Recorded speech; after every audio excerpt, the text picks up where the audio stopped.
You know, I'm reminded of a quote that President John Kennedy gave back in 1962, and I want to read it precisely so I don't mess it up. I think this is the most extraordinary collection of talent, of human knowledge that has ever been gathered together here in Washington, with the possible exception of Thomas Jefferson dining alone. So to all of you, congratulations. Thank you so much for being with us. We have some young people here as well from the Challenger Institute and some middle and high school students. If you could just stand up for just a moment. We can't see you through the lights, but you're here. We welcome you. Thank you. And we're going to get to your questions. Nicholas, I want to pick up where you left off, because what will these kids inherit as you talk about computers and tablets and smartphones and the new frontier of artificial intelligence and what they will inherit in their lifetime? If you could begin on that note. Well, I think what they will inherit, and they probably already have, is a fearlessness that comes from, if you will, a confidence. And that confidence itself, grows over time. And I think that what they will see computationally will not be so dramatically different. I don't think we're going to, suddenly see something as changing, if you will, as the cell phone was back in the early 80s. So I think it's more of a continuum. I can attest to that. My 15-year-old is my IT expert, so I think we can all relate to that. Dr. Lotz, yesterday was the birthday of Edwin Hubble, and he really did unleash the imagination in space. And the pictures, by the way, just incredible. How has he done that? How is his work and his legacy carried on now with the Hubble telescope and, of course, with the Webb telescope? Well, Edwin Hubble was one of the first people to realize that those little faint, fuzzy things were actually other galaxies. He really expanded our understanding of just how big the universe was. So naming this telescope after him, really set the stage for how much there was to explore with the telescope. You have got to just have the most incredible job, because you spend your day looking at these photographs and studying and analyzing and just realizing what's out there. Looking at these images is definitely my happy place, but I am very fortunate to work with some truly exceptional people, amazing scientists, amazing engineers, amazing communicators, who are all just so excited to do the work that they do and share their knowledge with the rest of the world. And Julie, thank you for all that you're doing, because you give us hope. There's a lot of concern as we deal with climate issues, the role of the ocean. And when we had a conversation earlier this week, and in your remarks today, you say that it's eminently fixable. Explain. Well, it will take time and money and commitment and resources, but it can be fixed. Certainly ocean health can be fixed. I mean, assuming we get a grip on greenhouse gas emissions and try to make some progress, on that, which of course is a very hard thing to do, as we know. But these ocean systems, I mean, a lot of them are quite resilient. I mean, certainly fisheries are very resilient. It's been remarkable to see many, many depleted fisheries completely fished down to 1 or 2% of their biomass, lay off the fishing, they've recovered. And also all the swimming animals, they can kind of redistribute. I mean, certainly there'll be species loss, eventually, but they can,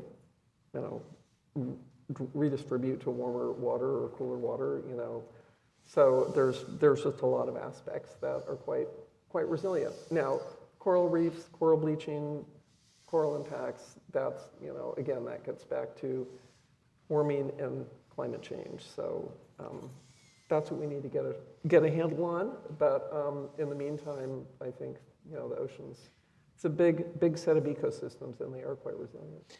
So 2 follow-ups. This is glass, thankfully, but there's an awful lot of plastic out there. Tons and tons of plastic that's in the ocean that's harming the coral, harming the fisheries. How do we fix that? And what are we doing? we're all reading a lot in the news about plastic, right? I mean, it's not, it maybe began with concerns about the garbage patch, which of course isn't really the big issue, but that big gyre of floating plastic, and actually there's, plastic micro, particles and microfibers throughout the whole planet. And the biggest thing that we could fix, it'll be hard, but is all the single-use packaging.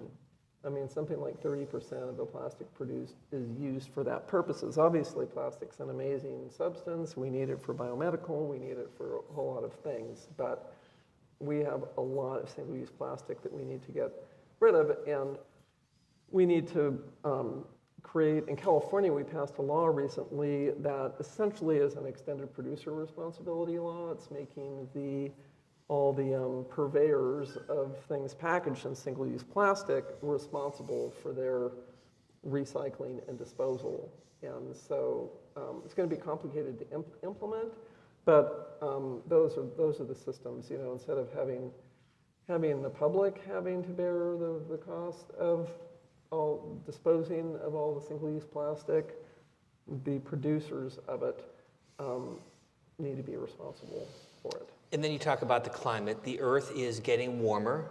That is a fact. The storms are getting more severe. That is a fact. The price tag for these storms is getting much more expensive. That is a fact. How do we fix it? How do we change that trajectory? And what's the role of the ocean? And what's your recommendation? Well, of course, now is not a really great time to be talking about, U.S. commitment to the Paris Why, whatever do you Agreement. mean? The Paris Agreement. Well, I mean, the UN, conference happening, as we speak. We need just all to soldier on and all work as hard as we can, to get our country to make commitments. I mean, we're no longer the biggest emitter, but, obviously the big countries that are also emitting a lot, like China and other countries, obviously we've got to pony up the money to help developing countries to do the mitigation they can, like forest protection, et cetera. And then, I think just keep advocating, keep working on honestly getting the right people in office, and keep demonstrating solutions at a local level, because there are a lot of those. For example, like all the coastal cities in the US that are experiencing sea level rise, I mean, I think as it's becoming more and more real every day and affecting so many people, I mean, and most of the American public does believe climate change is happening. It's just they don't like the solutions. Nicholas, you are a visionary. The pictures you showed are incredible of what you were doing, what we were doing in the 60s and 70s. What did you see that others may not have in terms of computers, in terms of technology, where we were then, where we are now, and where we're going? Well, let me answer that by telling you a story, and that was when I was We love stories. in prep school. I did well in art, and I did well in science, and I went to see the headmaster and said, look, since I do well in art and I do well in science, I should clearly go into architecture, because it was kind of the mixer. And I went to architecture school. And it took me an entire career in architecture school to realize that the intersection wasn't architecture, the intersection was computers. And that to express oneself and to have computational power was really the future. So it was a very natural, for me, a very natural transition into the world of computers. And that, is, from my point of view, design, and kids who use computers are designing things, making things.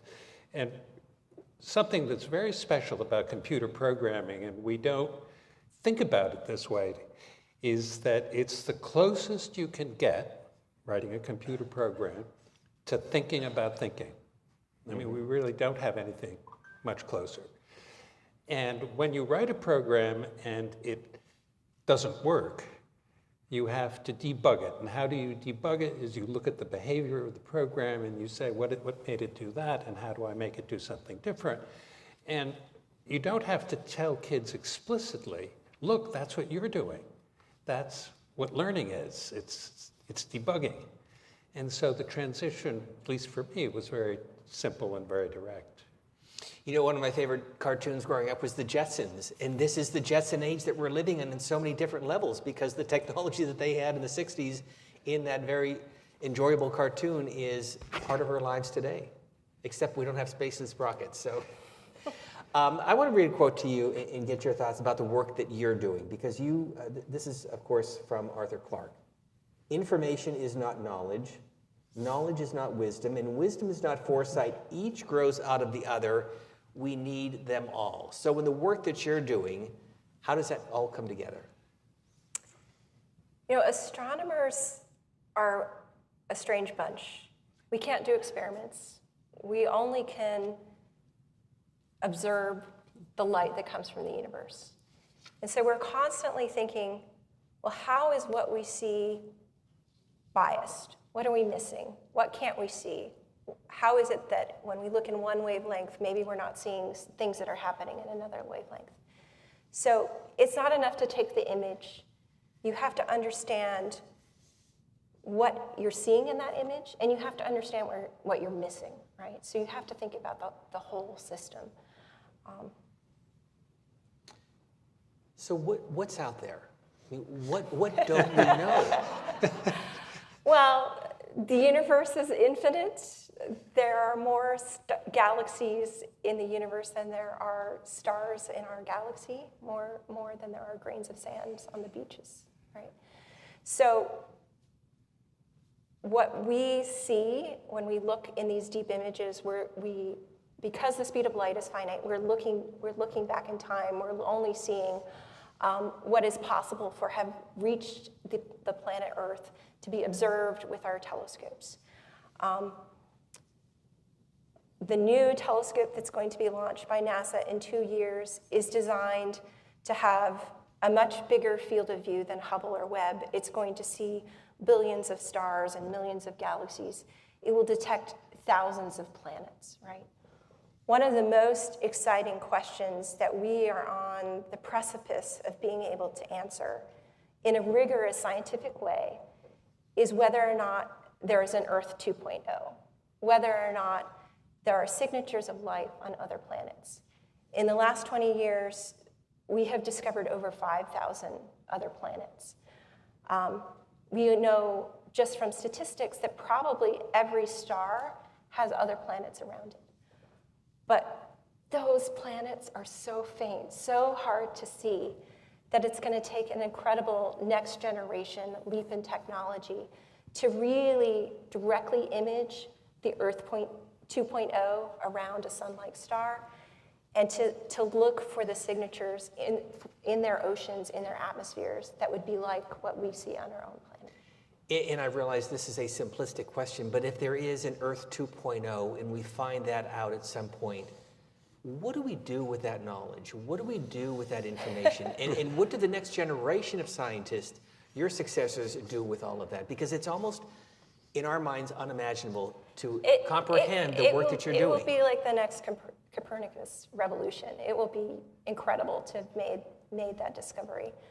You know, biologists, astrobiologists, physicists, they'll all be wondering, you know, we have our own tree of life here on Earth, right? We know how single-celled organisms evolved into more complex creatures, ending up with the vast variety of life that we see here. We don't know what that tree of life might look like on another planet. That's not something our generation will be able to study, but maybe the things that the generations after that study, once they know that there is another planet out there that could have life. And Julie, we still don't know enough about the oceans here on this planet. So what are the questions that you have that you think still need to be answered? I mean, I love the conversation. I always love the conversation of, you know, the external universe and the universe here on Earth, because, I mean, I'm not answering the question, but I have to have a sidebar comment just about it. Sure. So fascinating to me. how already today, we have people talking about, wanting to go populate, places off the Earth, whether it's the moon or Mars or whatever. And I'm just, like, okay, are we just bailing on this planet Earth? I mean, that's the way that I take it, someone who's been so dedicated to like studying all the perturbations and the problems and the things that we've caused here, which is so it's just very interesting. So I kind of feel like with our fascination with space, which is like so amazing, and the science, I mean, it's so incredible, but we also maybe need to take care not to get people too excited about, oh, we're looking for another place where life can exist, so. There's no guarantee it'll be something that we could live on. Well, exactly, and I mean, anyone who's a science fiction reader, which probably you all much more than I am, but even the science fiction that I've, it's always about the heroic efforts to try to, get one of those life hospitable planets to be a place that people could be. But back to your question about what do we need to understand here on. What do we need to understand, and what questions do you have to help us understand that? Right. Well, one of the big questions that's on my mind a lot, it relates to climate change, and that when we first created, or my father first founded our research institute, one of our first directors was an ocean chemist, very esteemed ocean chemist, and he was working on the carbon cycle on the planet as relates to the ocean's, relationship to the carbon cycle. And early on, this was 35 years ago, he was like, we don't understand it. There's missing carbon in this cycle of, where all the carbon goes on Earth. Well, I thought, that's interesting academic question. Of course, now that we're so embroiled in trying to get CO2 levels in the atmosphere down and creating all of these climate models, which, are predicting all kinds of, trajectories, that this matter of, the modeling is amazing and it's very much needed, but all these big data sets that we're putting together into these climate predictive models, there's a lot of question marks about the ocean role and about CO2 uptake in the ocean and about how carbon's absorbed in the ocean eventually makes it through the food webs down to the seafloor, where the seafloor is sort of a big carbon sink. But just recently, actually, Nabari scientists published a paper. The Southern Ocean down by Antarctica has always been thought to be a big kind of carbon storage zone, and a paper was published that actually it's a net emitter of CO2 during some times of the year because of some, I can't even remember, probably plankton blooms or things having to, obviously it was created by plankton blooms, but what's going on under the polar ice caps and all of those polar regions in terms of the life and the marine biogeochemistry, very much unknown, and the carbon cycling in the ocean.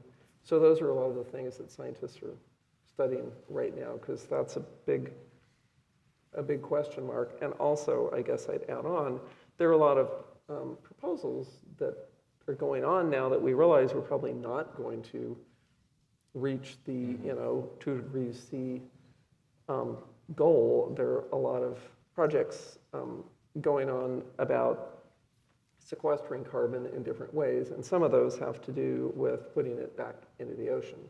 And so that's, again, relates to, okay, what will be the impact of that? Do we understand? We're just even understanding the impact of current rising CO2 levels on ocean biota, big unknown, because there's really not much funding for that kind of research, sort of basic scientists, deep sea biologists. There's a deep sea biology conference that happened. I think the first one I went to was 10 years ago. There was a very small number of people there, and actually just a couple of years ago, okay, there were like a few hundred people there. We're talking about the ocean. We're talking about 99% of the planet, and there's just not much funding that is being devoted to it. So, many questions. I'm going to come back to that point in a moment. I want to follow up, but I want to go back to something that you are working on. You talked about the home front, and kudos to the work you're doing in developing countries, third world nations, more rural areas of this country, and just spend a moment to talk about the importance of the technology in the hands of these people who desperately need it the most.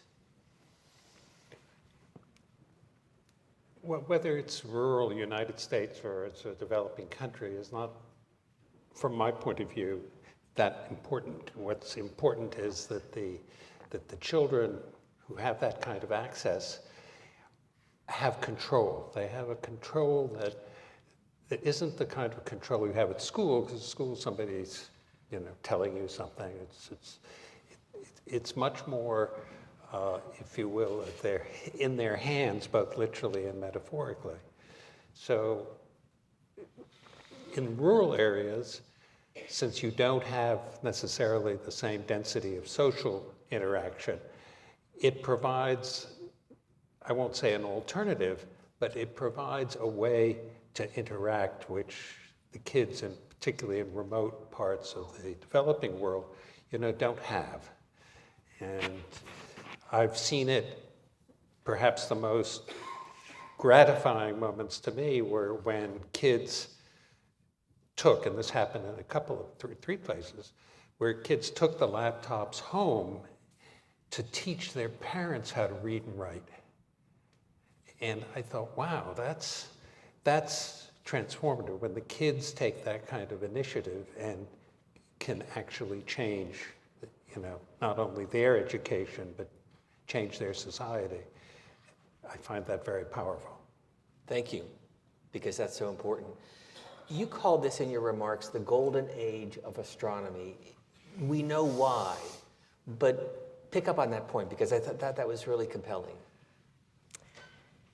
Yeah, it's an interesting time in which our ability to ask questions is being matched by our technological ability to answer those questions.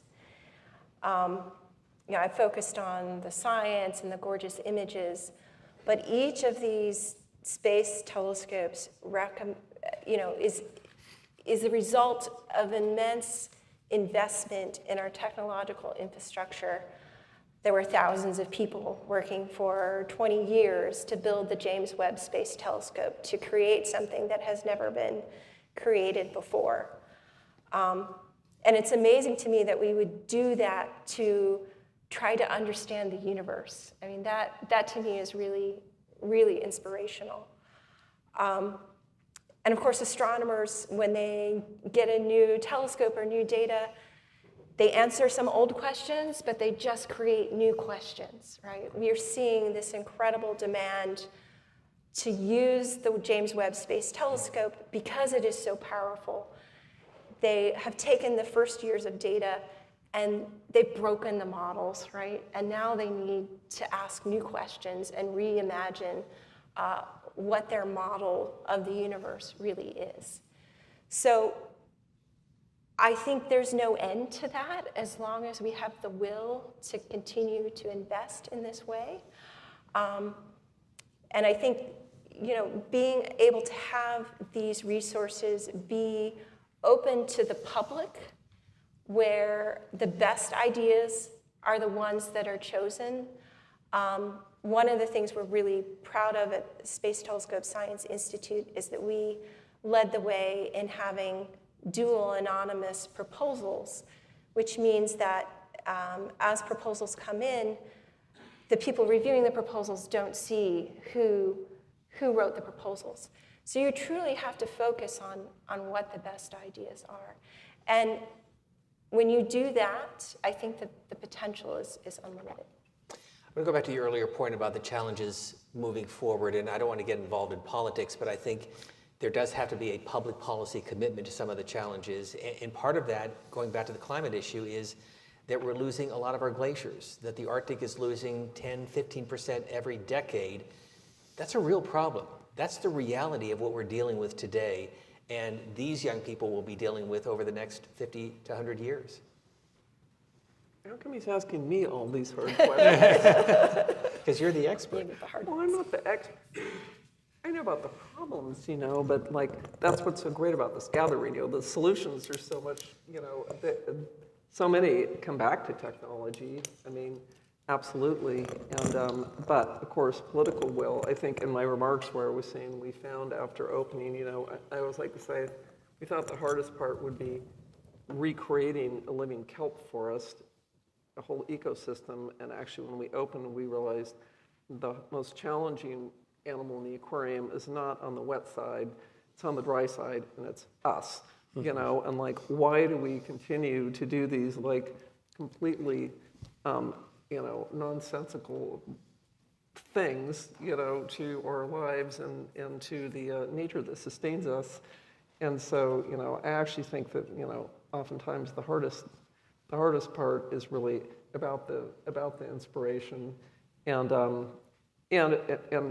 the fact that, inspiration it's so key. And, seeing these inspiring images, it's, you can nerd out and get depressed about all of the data, but the inspiring images are just, they lift you up, just as an amazing view into the ocean lifts you up and keeps you going, because the answer is we all need to stay motivated. I mean, we have the solutions, I mean, we've got green energy solutions, we've got more efficiency in our use. I mean, we know what to do.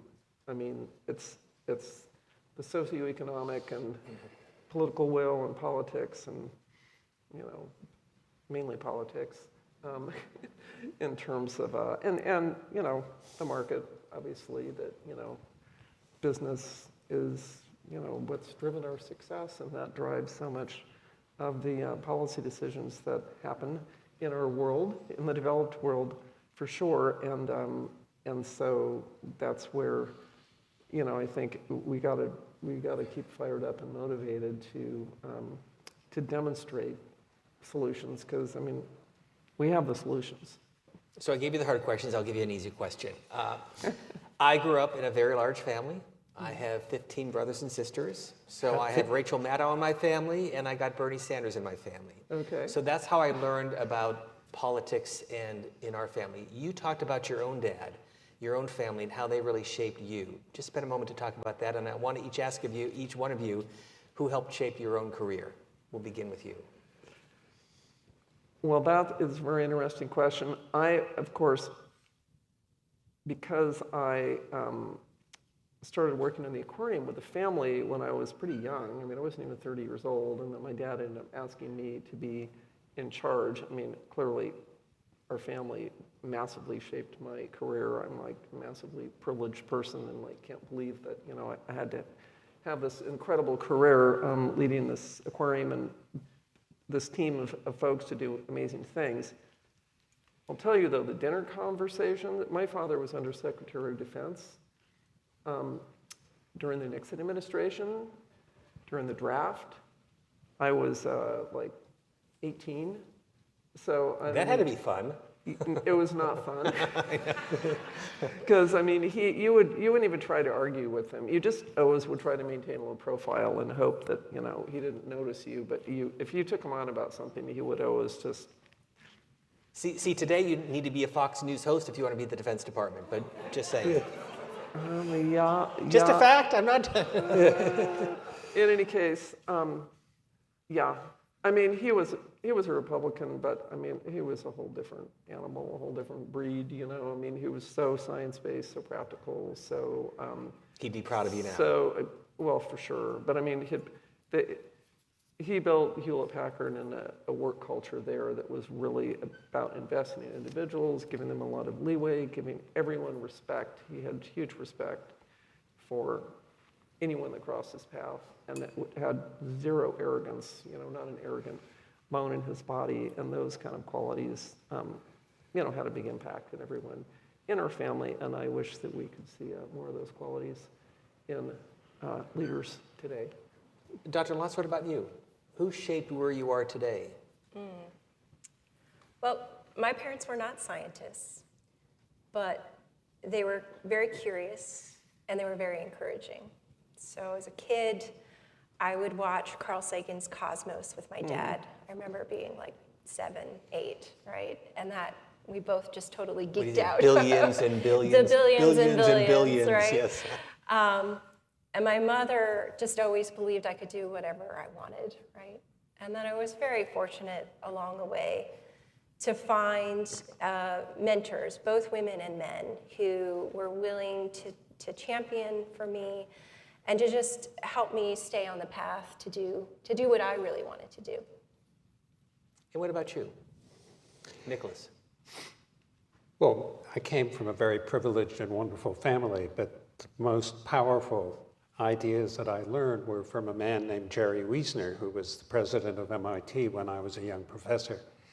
And I would propose things that he would encourage me, even though they were, a little bit questionable and crazy. And he said, keep trying it. And at the end of his life, we were so close and working together so much and raising money to build the Media Lab and do things that it completely changed my life to learn how to be selfless. And as selfless as possible as you create a place, in my case, for other people to do things. And MIT as an institution, as I said before, is very tolerant, is very flexible. And that unto itself is a privilege, because many places aren't, especially in the academic world. There are, limitations and confines, and you've got to do this and that.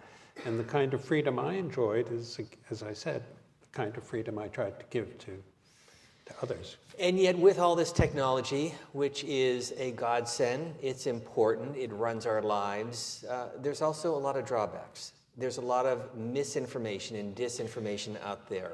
We become isolated. We have teenagers, I can see in my own family, they spend more time on their phone or laptop than they do talking to each other. How do we break through that in this century? Well, it's not necessarily, a problem. They spend their time on their phone, but talking usually to somebody else. Mm-hmm. So they may not enjoy what we're enjoying at this moment in terms of face-to-face, but it's nonetheless. Have you ever been to a Starbucks and they're all on their phone and they're not even looking at each other? It's amazing. Oh, you see that you go to restaurants and there's a young couple who are both on their phone and you say, my goodness, and when the food comes, they might exactly. enjoy each other more. But I don't, it's nonetheless communication, and it's nonetheless, a community.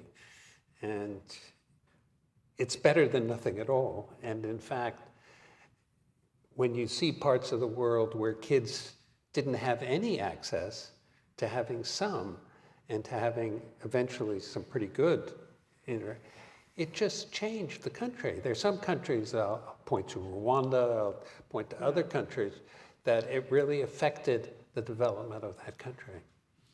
We're going to get to some of your questions in a few minutes, and I know Constance has some questions from those watching online. But when you're talking with your 700 or 800 scientists and astronomers at NASA and looking at all this incredible material coming from Webb and Hubble, what are you asking each other?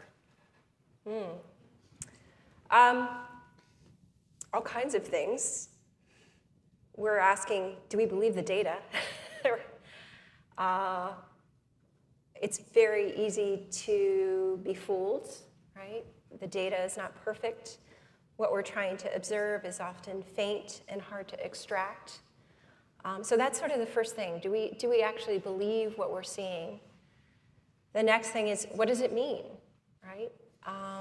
Two people can look at the same observation that tells you, there's oxygen and hydrogen and calcium, but have completely different interpretations about what that means for the atmosphere on a planet or the formation of stars. So that kind of debate is awesome, right? That kind of ability to critically look at what you're seeing and question, is it real? Does it match with what my understanding of physics is or the universe is. If somebody repeats this observation, do they get the same answer? And when you do find something truly new,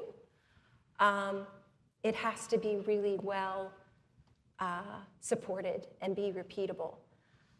That is one of the great things about having all of this data be publicly available. It's one of the great things about our age in that knowledge is not everything, but you can get on the internet and you can ask it any question. Every night at dinner, my son's like, tell me about giraffes. I'm like, okay, let me look up giraffes, right? What's in a black hole? I'm like, oh, okay, I think I know, but let's look it up, right? But that's where having that piece of critical thinking is so important, right? Without it, anybody can write anything on the internet, and if you don't have that filter, if you don't have that piece of, is this real? Do I believe it? Do other things support it? Then it can be nonsense. Let me follow up. What have you learned about the Milky Way? What has really surprised you as you've studied the billions of stars that make up that part of the universe? The Milky Way is a surprisingly ordinary galaxy. Really? Yes. We see many, many analogs to the Milky Way out there. They're all a little bit different, but we can look at these other galaxies as they were further back in time and say, okay, this is how maybe the story of how our galaxy came to be. There's a massive black hole sitting in the middle of the Milky Way, and it seems to have an incredible impact on the formation of stars in our galaxy. When we look at the stars that we can observe in the Milky Way, and we look at them very, very closely, we see that almost every one of them has a solar system around it. They're not like our solar system in many cases, but there are even more planets out there than there are stars. So those are just a small number of the amazing things that we've discovered in the last 20 years in this golden age of astronomy. More planet than stars. Just think about that. It's incredible. That's pretty amazing. Ready for a hard question now? I'm just kidding. I want to conclude on a quote because I do feel the spirit of Arthur Clarke is with us. And one of the other quotes that I came across that's very well known, and I'm going to begin with you. The only way to discover the limits of the possible is to go beyond them into the impossible. So as we conclude with the three of you during this part of the program and then open it up to questions, how do we get to the impossible? Well, we need to focus on the young people and education and, providing environments where they're supported and they can go outside the lines, outside the boundaries, as Nick said, environments where, people are rewarded for, utilizing thinking outside the box, which, of course, isn't really how our system works. Nicholas, So often. how do we get to the impossible in your field? Well, the impossible, tends to be defined by physics. I mean, what you can do, there's certain things that you are limited, and you say, well, I can't go faster than the speed of light, or I can't do this, or I can't do that.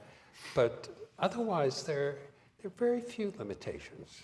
And some of them are social, some of them are economic, but if you look at them as, are they natively, plausible, I think so many things will be in the next 10 years, particularly in areas that will affect us, like medicine, that it will change the world quite dramatically.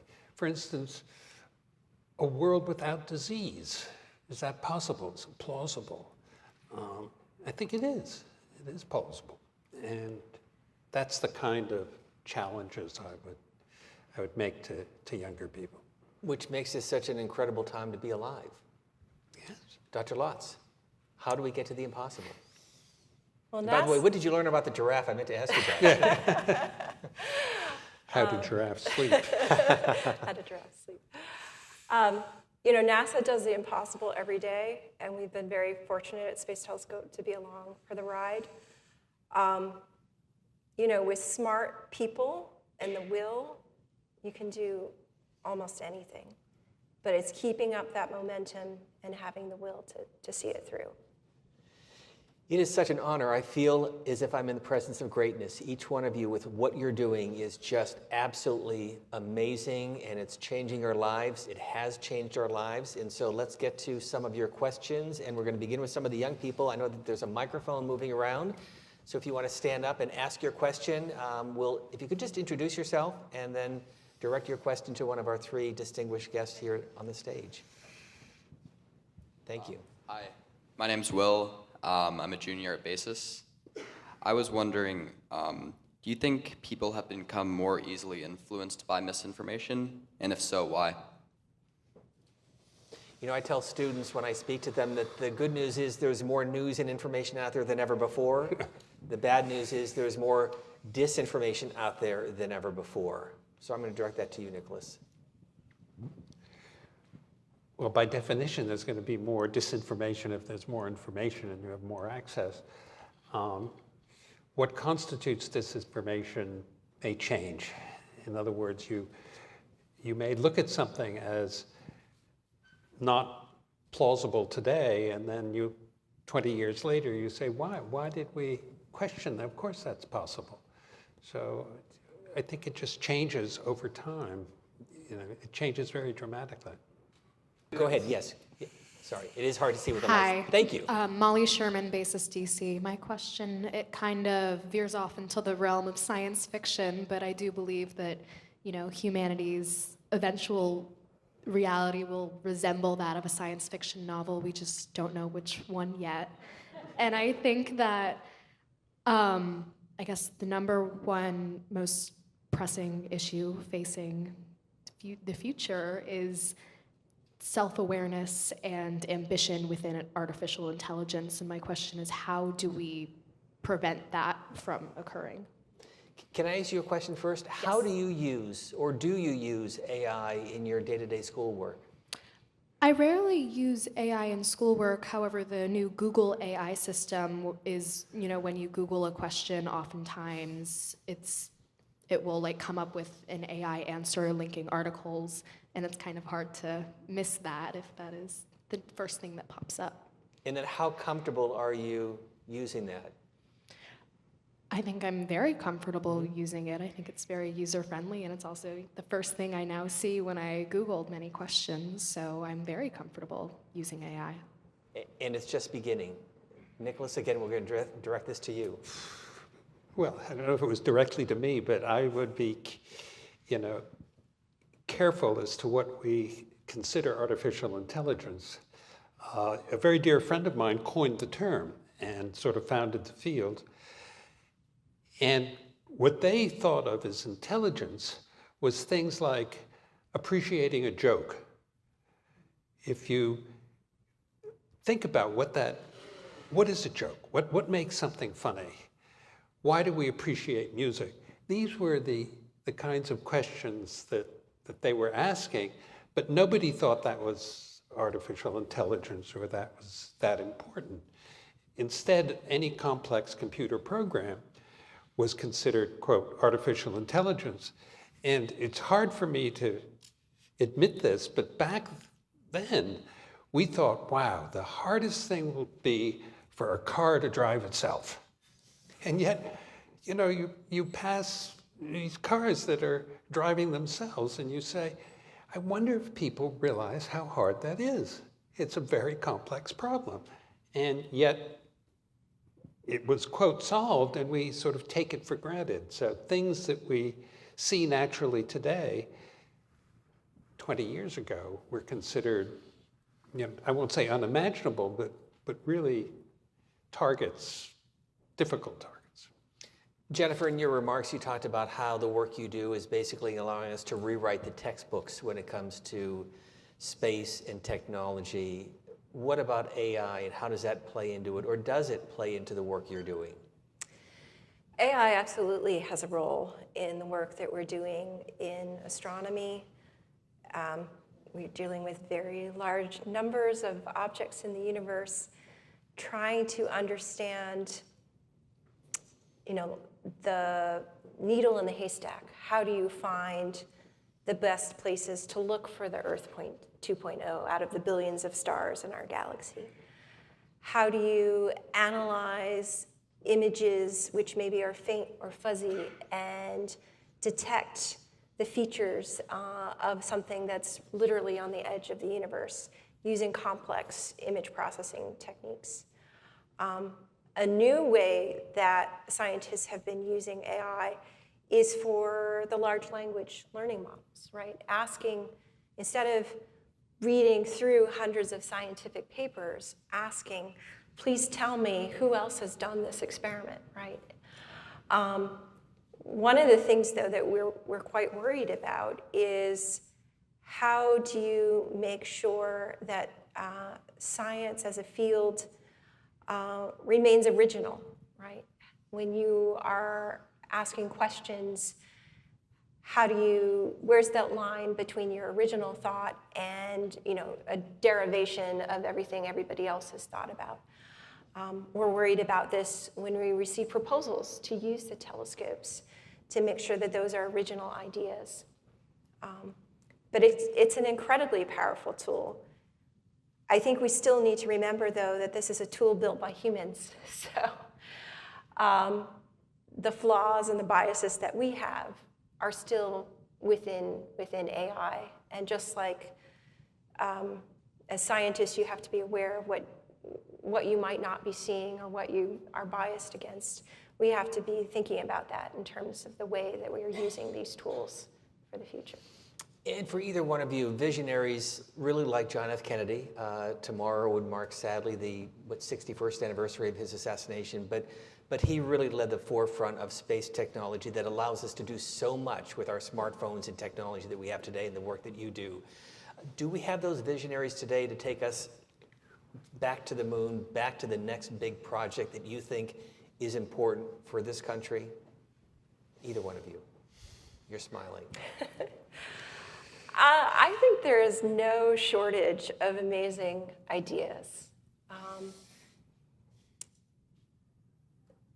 I think there are debates about the best ways to do that or what the most important ideas are or how to pay for them. But I really don't think there's a lack of people willing to pursue visionary ideas. Because when you go to the Kennedy Library in Boston, you'll see the smartphone really came from the NASA program in the 1960s. Certainly pieces of it did.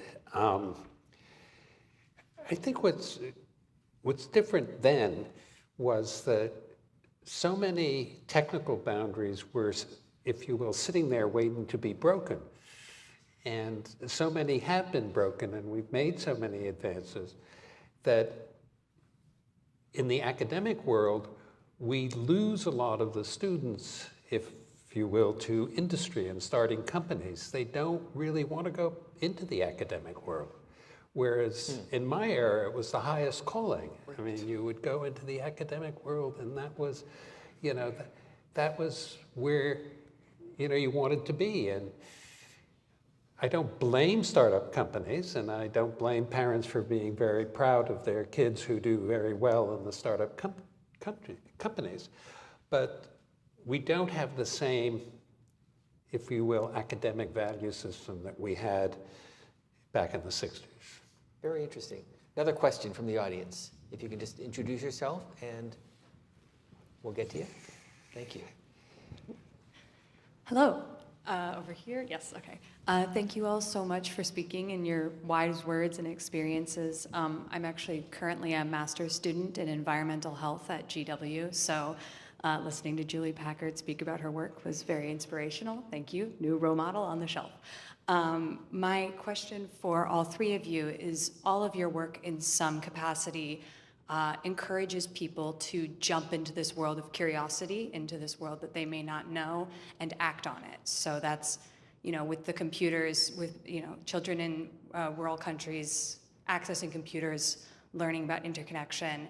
having regular Americans learn about the impacts of climate change and act on that behavior, and having people who may know nothing about the universe jump in, understand it, and do something about it. As somebody that's getting prepared to work in environmental health and convince people to jump in the curiosity and act on that, what kind of actions or what kind of strategies have you had to activate that curiosity? So just let me ask you, how will you act on that? What are your goals? And congratulations, by the way. Thank you. 5-year plan, 10-year plan, 6-month plan. Tomorrow. No, I'm just kidding. I think getting better at science communication would be my own goal. I'm personally interested in the built environment and how we can better take care of our human environment, so that way we're not expanding and we're leaving space for the natural environment while also creating healthy environments for ourselves. So I think the better I can understand that, and then the better I can come up with strategies. Still working on it, but hopefully getting there. You give us faith in the future. Thank you for the work you're doing. And thank let's you. turn to you. Well, first of all, totally support you wanting to get into science communications, because that was going to be so much part of my answer. I mean, we have to have inspiring people that, that engage us and support us in our curiosity, even if it involves risk, or that we might make mistakes, or we're curious about exploring things. And I think, especially in our country, science is not valued. We all know it's getting less and less value. I mean, people trust the government way less than scientists, I would say. But even scientists, as we know, there's been a loss there. And I don't know, I feel like we just need the science community to be out there communicating, all the cool work that you're doing, and to Nicholas's point about it's such a huge issue that so much technology was developed in this country, at universities, or say Bell Labs or different places that were, they weren't working for private companies where all that early work was done. So there is kind of a giant sucking sound into private industry. That's a real problem. But I would get back. I hate to keep getting back to education. I guess when I think of curiosity, I immediately go to science education in our country, and having it really transform to what science teaching should be, which is inquiry-based science, and having kids just get excited about asking questions and supported in asking questions, and realizing it's not about learning facts. It's about, science is a continuous process, iterating and iterating and iterating, and you can be part of that. And even today with the citizen science projects that technology is making available, you can be part of that. You can, there's an app that some of the ocean scientists have where you can be part of a global network reporting on jellyfish sightings around the planet. It's creating a giant data set, where we can monitor what's going on with gelatinous animals, along the coast. So anyway, that was several answers to the question. But you said something that I thought was really important. And Nicholas, I'm sure you've had your fair share of mistakes. You talk about mistakes. Not being afraid to make mistakes. Not being afraid to try something and fail and come back and do something even better. Well, you learn from your mistakes, not just hopefully, but you actually sometimes really do learn a lot more from the mistakes you make. And to be in an environment that lets you make mistakes is a very privileged one. And it's one that I enjoyed, and I made lots of mistakes. And the mistakes weren't fatal, but they were things that you learned from. And that's invaluable. And when I would go around, in developing countries, and you would see, particularly, rural schools where teachers were teaching you, and it was all about the facts. It was not the kind of learning that, I admired. It was the kind of learning that oh yeah, okay, we've survived it. Look, we sort of survived it. Sure. It's not the one you really want. Fail is the first attempt in learning, so something to keep in mind. Another question from one of the students or anyone in the audience. Yes, please go ahead. We have a question from a viewer in San Antonio, not directed to anyone in particular, but she would like to know what are you most proud of in your role of shaping the future? Great question. Most proud. Jennifer, do you want to start with that? Dr. Lotz? Well, I mentioned this earlier, that one of the things that the Space Telescope Science Institute has pushed forward is this idea of dual anonymous peer review. There are many others working on this. I had a chance to work on this a bit myself. And I'm really proud of this because it has really changed the way that new ideas are even made possible. When anybody can propose and those ideas are not based on what your name is, what your gender is, what country you're from, what institution you're from, then the best ideas have the opportunity to rise to the top. And one of the things we found, the impact of making that change in which we evaluate new ideas, is that now a third of the people using the Hubble Space Telescope are first-time users. So they're younger people, which means we're getting sort of fresh ideas and new people thinking about these questions. This idea has now been copied by the National Science Foundation, by the rest of NASA. It's gone to other ways in which proposals around the world have been evaluated. And so, it's just made the whole process, opened it up to new ideas, but also a broader set of people who can come to the table and fully participate in the scientific endeavor. Because nobody has a monopoly on good ideas. That's right. That's right. I just want to say that is so cool. I just love that so much. That is so important, and the academic community there's so much, bias around your university and, your accolades and all of that. So love that. There's so many different things that I'm proud of. I would say certainly in my kind of trajectory, combining my aquarium work with our family foundation, I would have to say, just my role in putting the ocean on the map in the environmental conservation world, because back in the 80s when we started, or the 70s when we started working on the aquarium, really the whole environmental movement and all the environmental NGOs, it was all land all the time. I mean, that was it. Even the really big ones, the ocean was just, marine ecosystems, the ocean was not even a thing. It was not on the map. So I would say that's really evolved. And I think, between our aquarium and all the outreach that has happened around aquariums around the country, and of course the funders, big funders, many of them on the West Coast that have invested in ocean conservation work and demonstrated things like marine protected areas, and in the U.S. where we can achieve those, I'd say that's it, getting the ocean on the map. I'm going to come back to you in a minute. We talked on the phone the other day about how, with the ocean temperatures and global warming, how that's really impacting how some of these species are moving to areas never before they would go to, including in your area, Monterey. Do you want to talk about that for a moment? Yeah, for sure. Actually, the Marine Lab next door that I referred to in my remarks, Stanford's, it's the oldest marine lab on the Pacific Coast. So they have a very long-term data set. It's pretty old school. It's a lot of collections of pressed algae and invertebrate tide pool animals and little jars of formalin. But they have a very long-term data set of what's lived in those tide pools. And, it's probably like 10 plus years ago,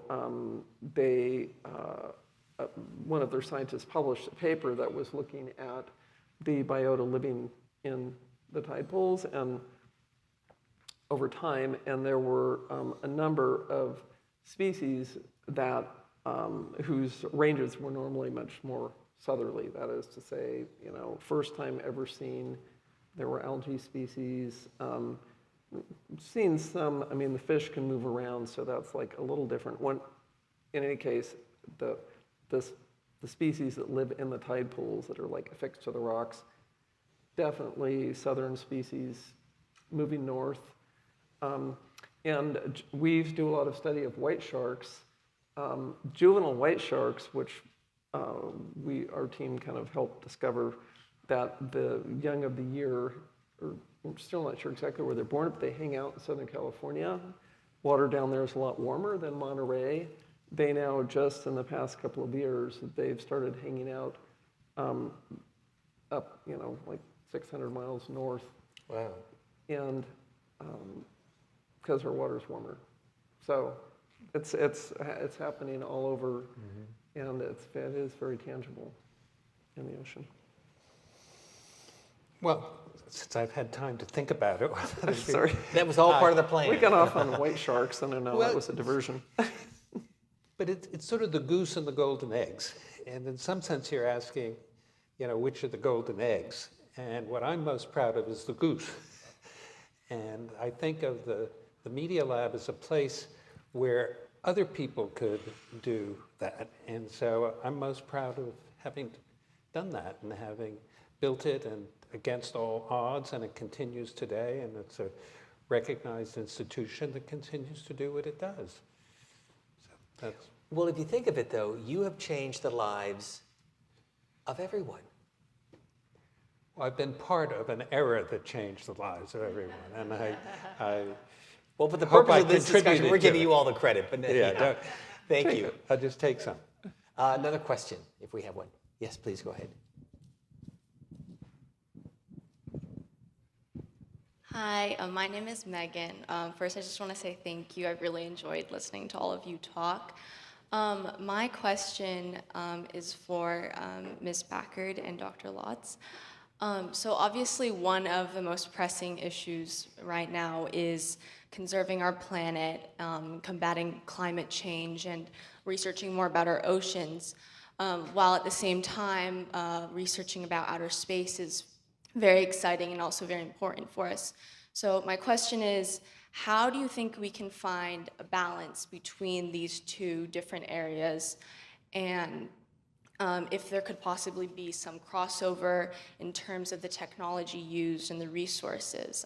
So yeah, thank you. So Megan, before you leave the mic, tell us about yourself. Well, I'm a junior at Basis in DC. And I'm interested in a lot of things, like, I don't know, I love science, but also I'm interested in economics and possibly political science, so. So one final question, then we'll get them to answer. What are you worried about the most when it comes to climate and our environment as a young person? Well, as a young person, I think I'm seeing the change and the effects on people's lives. Like all the hurricanes this past year.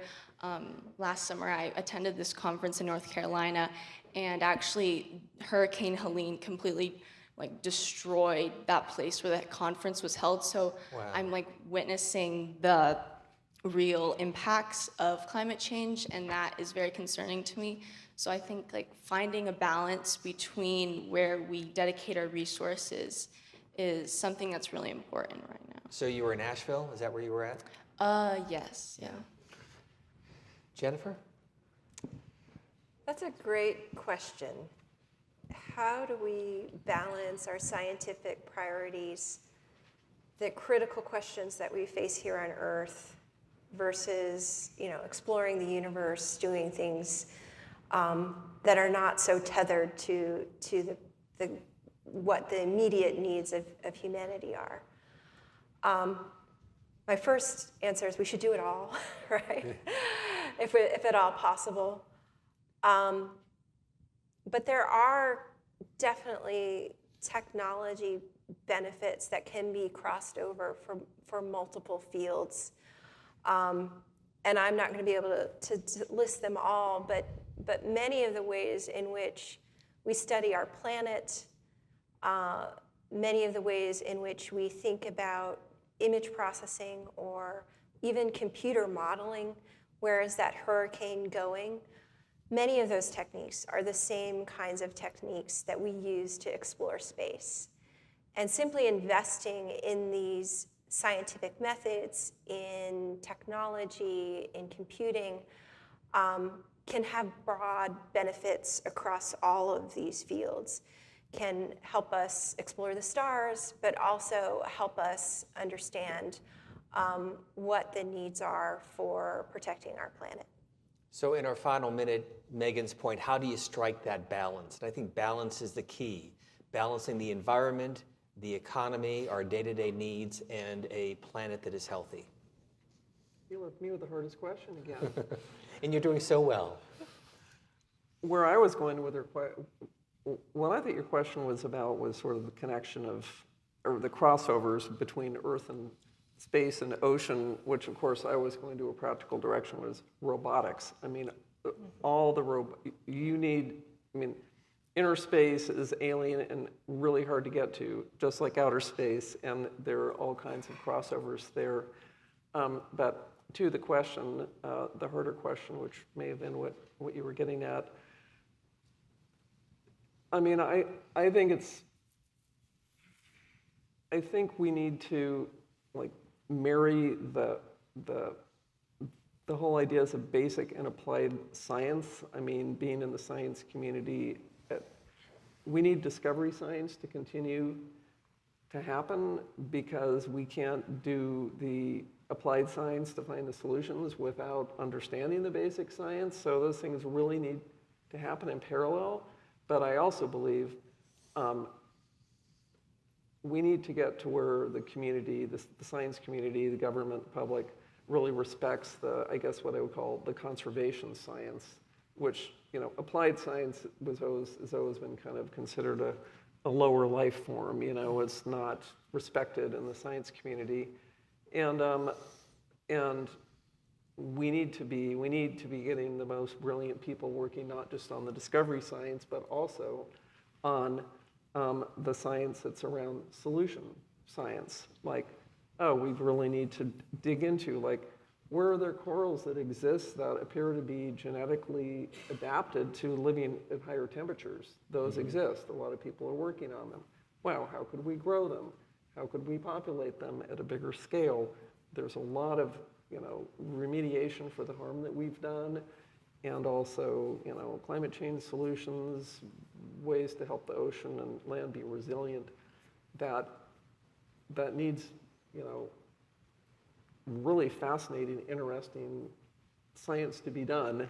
That's kind of the next level from discovery science. So you did a great job with that. It was fabulous. We are out of time, but I want to give each of you just a half a minute to leave the audience with perhaps one thing that you want them to remember from tonight, or one thing about your career, or one thing about the work that you've done, especially to the young people who will carry forth. So, Nicholas, let me begin. Oh, do with I you. have to go first again? We're not going to give you time to think about it. Well, the one thing that I would recommend, and I think it's maybe said too often but not done often enough, and that is to be fearless. To, you know, when somebody says the word impossible, that is kind of a key word to go try and do it. And I think that's the message I would try the impossible. Maybe that's too close to Arthur Clarke's quote, but it's what I would recommend. Wise advice. I would say the universe is for everyone, and we are intimately connected to the universe, even if you don't realize it. And for the young people, I would say find the thing that makes you wonder and awe, and then just pursue that with all of your heart. Will your son become a scientist or an astronomer? I'm trying really hard, but he likes the giraffes, so. You get the last word. Wait, there's a lot of cool research you can do in giraffes. Wow, they're highly endangered. They need that conservation science. I guess where I would go is, share your enthusiasm, your concern and your enthusiasm and optimism with everyone around you. We're a social animal, and one of the things that has been demonstrated in conservation work is that, we have to demonstrate success, we have to talk about it, we have to share the positive results that can be achieved, and movements. We're talking about a social change movement that we need to create to turn things around in terms of planetary health. And so, everyone needs to be all in for wherever their joy and enthusiasm, wherever that connection is for you. Wise advice to each one of you. Thank you. Congratulations to all of you for being with us tonight.